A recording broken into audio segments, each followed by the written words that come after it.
కోరిన కోరికలు తీర్చే అమ్మ శ్రీ సత్యమ్మ తల్లి. ఎమ్మెల్యే నల్లారి కిషోర్ కుమార్ రెడ్డి. కోరిన కోరికలు తీర్చే అమ్మ శ్రీ సత్యమ్మ తల్లి అని టీడీపీ జాతీయ ప్రధాన కార్యదర్శి, పీలేరు నియోజకవర్గ శాసనసభ్యులు నల్లారి కిషోర్ కుమార్ రెడ్డి అన్నారు. వాల్మీకిపురం మండలం గండబోయినపల్లి గ్రామంలోని కోట ఆవరణలో అత్యంత వైభవంగా, భక్తి శ్రద్ధలతో 16 అడుగుల శ్రీ సత్యమ్మ తల్లి భారీ విగ్రహ ప్రతిష్ఠ కార్యక్రమం నిర్వహించారు.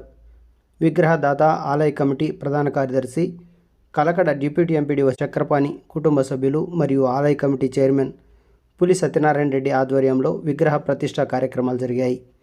ఈ పవిత్ర కార్యక్రమానికి పీలేరు శాసనసభ్యులు నల్లారి కిషోర్ కుమార్ రెడ్డి ముఖ్య అతిథిగా హాజరై అమ్మవారికి ప్రత్యేక పూజా కార్యక్రమాలు చేపట్టి అనంతరం పరద తొలగించి అమ్మవారి విగ్రహాన్ని ఆవిష్కరించారు. ఈ సందర్భంగా ఎమ్మెల్యే నల్లారి కిషోర్ కుమార్ రెడ్డి మాట్లాడుతూ, గ్రామ దేవతల ఆలయాలు గ్రామ ఐక్యతకు, ఆధ్యాత్మిక చైతన్యానికి కేంద్రాలుగా నిలుస్తాయని తెలిపారు.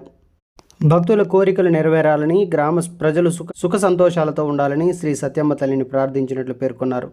ఇలాంటి ఆలయ అభివృద్ధి కార్యక్రమాలు గ్రామాల్లో సాంస్కృతిక వైభవాన్ని మరింత పెంచుతాయన్నారు.